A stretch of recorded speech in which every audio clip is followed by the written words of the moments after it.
Queridos, hoje nós vamos celebrar a ceia do Senhor. E a mensagem que Deus colocou no meu coração fala exatamente desse momento.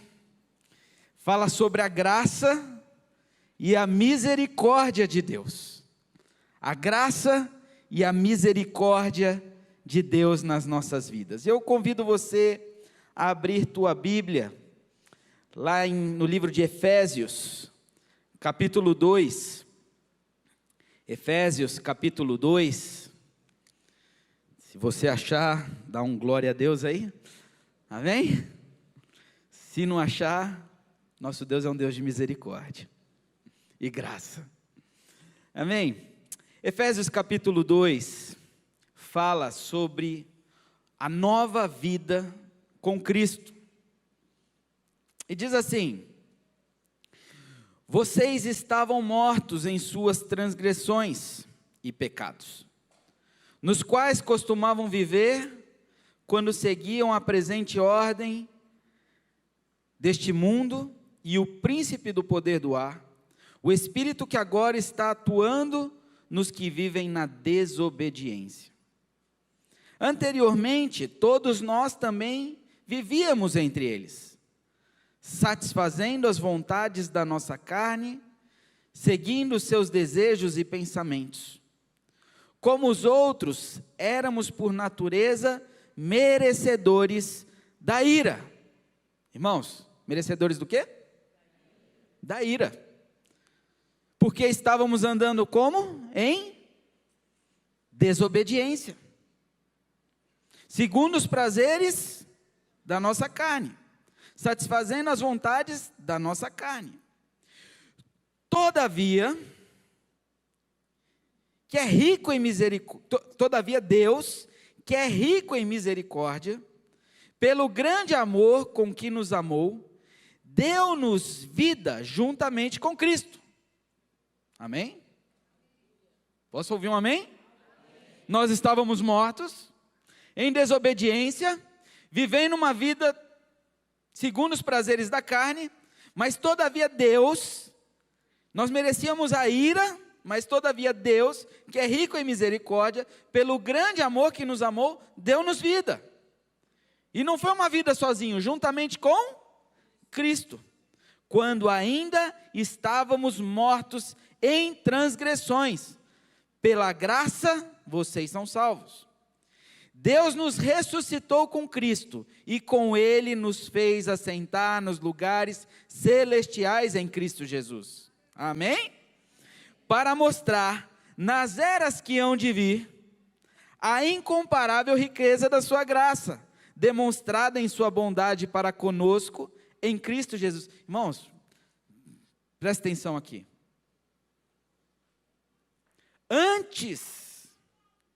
Antes mesmo de você pensar, antes mesmo de você imaginar, quando você ainda estava em caminhos errados, Deus já tinha algo para você. Deus já tinha uma vida para você, juntamente com Cristo. Hoje o pastor Marcelo estava aqui, eu fiquei até emocionado quando ele falava, quando ele começou a servir a ceia, ele falava a respeito justamente dessa questão da graça de Deus. Quando ele falando dele mesmo, se eu fosse ver o histórico da minha vida, não era para eu estar aqui, mas pela graça de Deus, é isso que nós estamos vendo. Pela graça de Deus, hoje a história é diferente. Como diz aqui o versículo 7, para mostrar nas eras que hão de vir, que lá atrás, quem olhasse lá atrás, poderia prever um outro futuro, mas Deus tinha um plano diferente, e é o que ele fala aqui, para mostrar nas eras que hão de vir, a incomparável riqueza da sua graça, demonstrada em sua bondade para conosco em Cristo Jesus, pois vocês são salvos pela graça, por meio da fé, e isso não vem de vocês, é dom de Deus, não por obras, para que ninguém se glorie, porque somos criação de Deus, realizado em Cristo Jesus, para fazermos boas obras, as quais Deus preparou de antemão para que nós as praticássemos. Entenda uma coisa, tudo na vida, para você conquistar algo, você tem que dar algo antes, sim ou não? Se eu quero ser promovido no meu trabalho, primeiro eu tenho que ralar pra caramba, é assim ou não é? Não é verdade? Você tem que mostrar muito resultado, você tem que se destacar no seu trabalho, você tem que trabalhar 10, 12 horas por dia, não é assim? Você tem que se dedicar, se dar o melhor, para quê? Para que um dia alguém reconheça aquilo e te dê uma promoção. Quando você quer comprar a sua casa, primeiro você tem que se privar de alguns prazeres, você tem que deixar de ir em restaurante muitas vezes, você tem que deixar de fazer coisas que você gostaria para poupar dinheiro para você conseguir conquistar a sua casa. No seu trabalho, você só recebe depois de um mês inteiro trabalhado, não é assim? Tudo na vida, primeiro eu tenho que fazer para conquistar algo. Mas quando falamos da salvação, e o que o Efésios capítulo 2 está dizendo, é o contrário. A salvação, ela vem pela graça e a misericórdia de Deus. Primeiro Deus deve graça e misericórdia, para que aí sim nós pudéssemos ser salvos. Uma vez eu estava ouvindo um pastor falar, e ele contava um testemunho de uma jovem que chegou para ele e falou assim: pastor, eu quero ser salva. Eu quero entrar no céu, eu quero o reino de Deus. O que eu preciso fazer? E aquele pastor virou para ela e falou assim: querida, tarde demais. Ela, oi? Tarde demais. Mas pastor, como assim tarde demais? Eu quero ser salvo, o que eu preciso fazer? Tarde demais. Não tem o que você fazer, porque tudo o que precisava ser feito, já foi feito. Jesus já morreu no seu lugar, Jesus já pagou um alto preço, Deus enviou Jesus para que Ele morresse no seu lugar, para que você tivesse vida. O preço já foi pago, isso é graça. O preço já foi pago, o que você precisa agora é crer,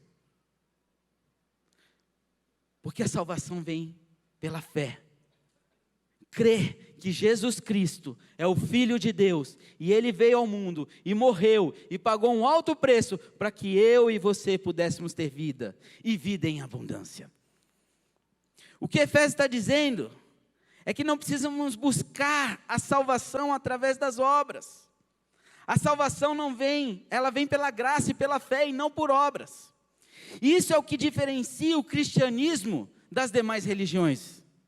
As demais religiões, elas sempre trabalham que você tem que fazer boas obras, fazer aquilo outro, para que você ganhe o céu. Mas o que a palavra de Deus está nos ensinando é que não. Jesus pagou um alto preço, para que eu e você tivéssemos acesso ao Pai.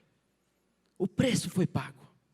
A única coisa que eu preciso fazer agora, é crer que Jesus Cristo é o Filho de Deus, e Ele veio ao mundo, e morreu, e sofreu por mim, por você, para que um dia nós pudéssemos ter vida, e vida em abundância. Mas afinal, o que é graça? Muitas vezes nós confundimos graça com a misericórdia de Deus. São coisas que estão relacionadas, mas são distintas. Existe uma diferença entre graça e misericórdia de Deus. A misericórdia, ela está relacionada com o perdão. Eu me lembro uma vez, e meus filhos não gostam que eu fale deles, mas é para exemplificar, tá bom? Combinado, filho?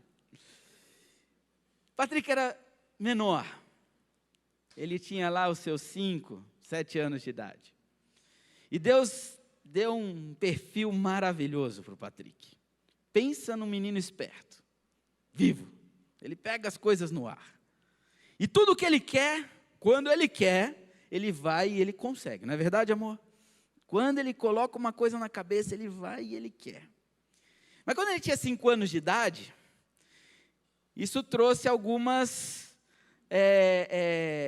Ele testava muito o nosso limite, o limite dele. E ele testava. E ele não podia ouvir não.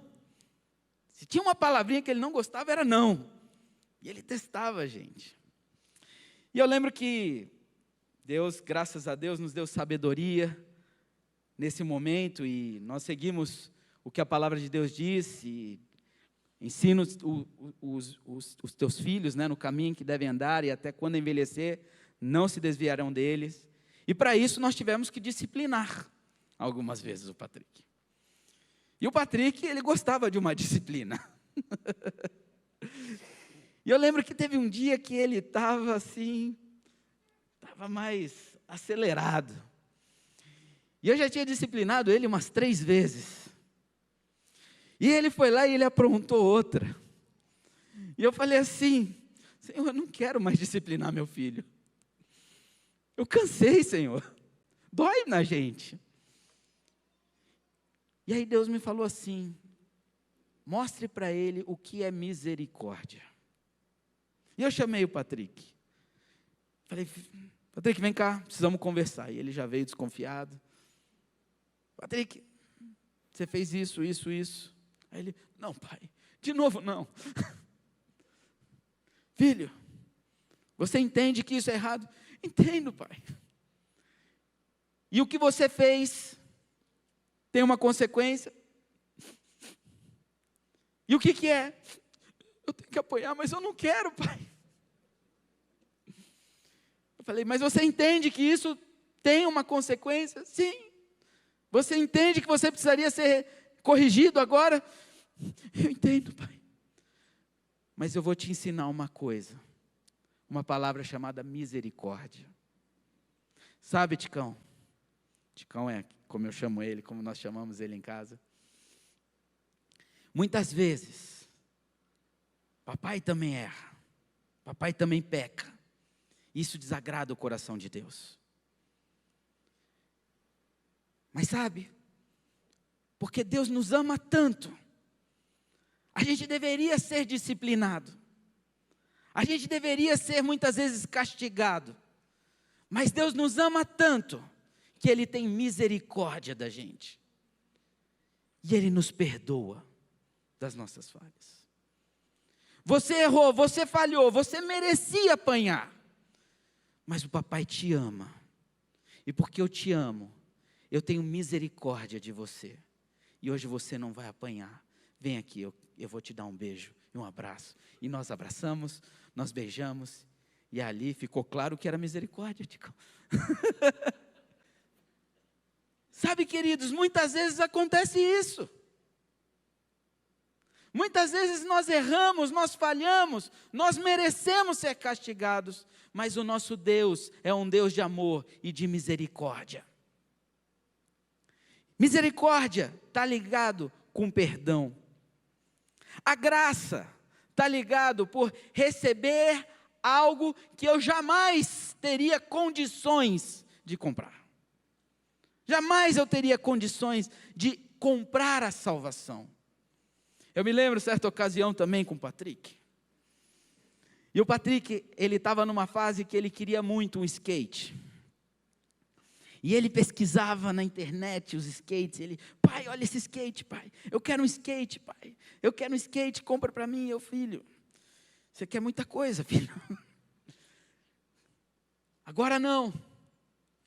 Pai, eu quero skate, agora não. E aí eu falei assim: Ticão, você quer um skate?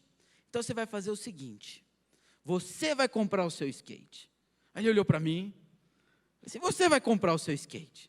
Como, pai? Eu não tenho dinheiro. Você vai fazer dinheiro. Mas, pai, eu não sei fazer dinheiro. Falei: então vamos aprender. O que você sabe fazer? Você sabe fazer, você faz massagem, não faz? Toda vez que a vovó e o vovô chegarem em casa, você fala assim: vó, posso fazer uma massagem para você e você me dá R$10? Eu acho que elas vão dar. E assim foi. E ele começou a juntar o dinheirinho dele. Ia um pouquinho ali, um pouquinho cá. E aí a gente recebeu a visita de um amigo dos Estados Unidos na nossa casa. E quando ele chegou, ele falou, olhou para o Patrick: Patrick, tem um negócio aqui para você. E ele abriu a carteira, irmãos, tirou R$100 da carteira e deu para o Patrick. O Patrick olhou, arregalou um olho assim, olhava para mim, olhava para ele, posso pegar, pai? Filho, é seu. Aí ele pegou no final, quando a visita foi embora, pai, agora eu tenho dinheiro para comprar o skate. Falei, então vamos lá na loja comprar o skate. Chegamos lá, ele olhou o skate, e aí ele foi no mais barato, porque era o que ele tinha. E eu vi que o olhinho dele foi no mais barato, mas logo subiu para o de cima, que era o mais caro. E ele olhava o de baixo, olhava o de cima. Aí ele pegou o de baixo, andava, mas olhava o de cima. Eu falei, filho, pega lá, vê aquele. Ai, mas aquele é muito caro, pai. Eu falei, pega, filho. Aí ele pegava o skate, aí ele começou a andar com o skate. Nossa, pai, esse é bom, hein? Esse gira assim, assim. E ele começou a me vender o skate. E aí, no final, depois que ele andou em todos os skates, ele estava com mais cara ali, empolgado. Eu falei, e aí, qual você vai querer? Ele, pai, eu gostei desse, mas eu não tenho dinheiro. Falei, é esse que você gostou? Mas eu acho que eu vou levar o outro, porque eu só tenho dinheiro para o outro. Falei, mas você gostou daquele, não gostou? Gostei, pai. E quanto é? Aí ele fechou até o olhinho assim, ó. Era mais que o dobro, irmãos. E aí eu falei assim, e quanto você tem? Só tenho isso, pai. Falei, então não dá para comprar? Não dá, pai. Falei, então, eu fiz assim, aí o olhinho dele começou a lacrimejar. Ele olhou para mim, aí eu falei, filho, vem cá, senta aqui. Filho, você é meu filho. Eu te amo. E eu quero o melhor para você. Então, filho, vai lá, esse skate é seu. Esse menino me deu um pulo, me deu um abraço no meu pescoço. Obrigado, pai. Obrigado, pai. Sabe, irmãos, por que eu estou falando isso? Porque a salvação, a gente jamais teria condições de pagar por ela. Mas porque o Pai nos ama tanto, Ele deu seu único filho para morrer no nosso lugar e nos dar a salvação. Quando nós falamos de graça, de salvação, o que Deus quer é o nosso reconhecimento, o nosso amor.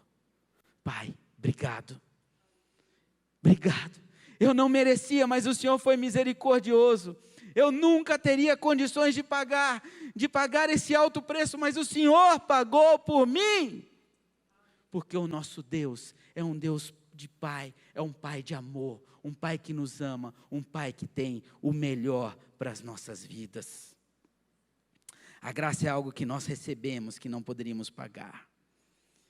Então, se temos a misericórdia de Deus, e vivemos na graça, no tempo da graça, significa então que está tudo certo. Ganhamos a salvação, Deus nos ama, Deus é misericordioso, Ele sabe que somos falhos, então é fácil.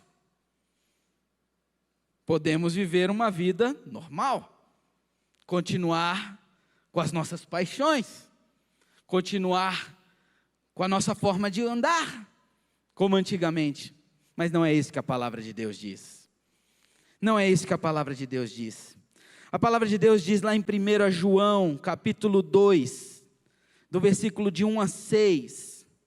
1 João, capítulo 2, versículos de 1 a 6. Meus filhinhos, veja. Meus filhinhos, escrevo-lhes estas coisas, para que vocês não pequem. O que eu tenho aprendido na vida cristã é que, quando temos uma experiência com Cristo, e entendemos a graça e a misericórdia de Deus, e recebemos o Espírito Santo de Deus nas nossas vidas, nós não queremos, nós não conseguimos mais andar em pecado. Não tem mais como andar no velho eu. Não tem mais como andar nas práticas que fazíamos antes. E a palavra de Deus está dizendo: não pequem. Porém, nós sabemos que muitas vezes nós somos falhos. Porém, nós sabemos que muitas vezes a nossa humanidade não nos permite fazer aquilo que realmente nós gostaríamos de fazer. E nós falhamos. Mas a palavra de Deus continua. Se, porém, alguém pecar, temos um intercessor junto ao Pai, Jesus Cristo justo. Ele é a propiciação pelos nossos pecados, e não somente pelos nossos, mas também pelos pecados de todo mundo. Sabemos que o conhecemos se obedecemos aos seus mandamentos. Aquele que diz, eu conheço, mas não obedece aos seus mandamentos, é mentiroso e a verdade não está nele. Mas se alguém obedece a sua palavra, nele verdadeiramente o amor de Deus está aperfeiçoado. Dessa forma, sabemos que estamos nele. Aquele que afirma que permanece nele, deve andar como ele andou. Meus irmãos, quem aqui é pai e mãe? Levanta a mão, levanta alto assim, ó. Tem alegria maior do que ver seus filhos prosperando, seus filhos crescendo, seus filhos te honrando, seus filhos te respeitando, seus filhos te trazendo alegria, sim ou não? Não tem alegria maior. Quando eu vejo minha filha tocando aquele piano aqui, louvando a Deus, meu coração explode.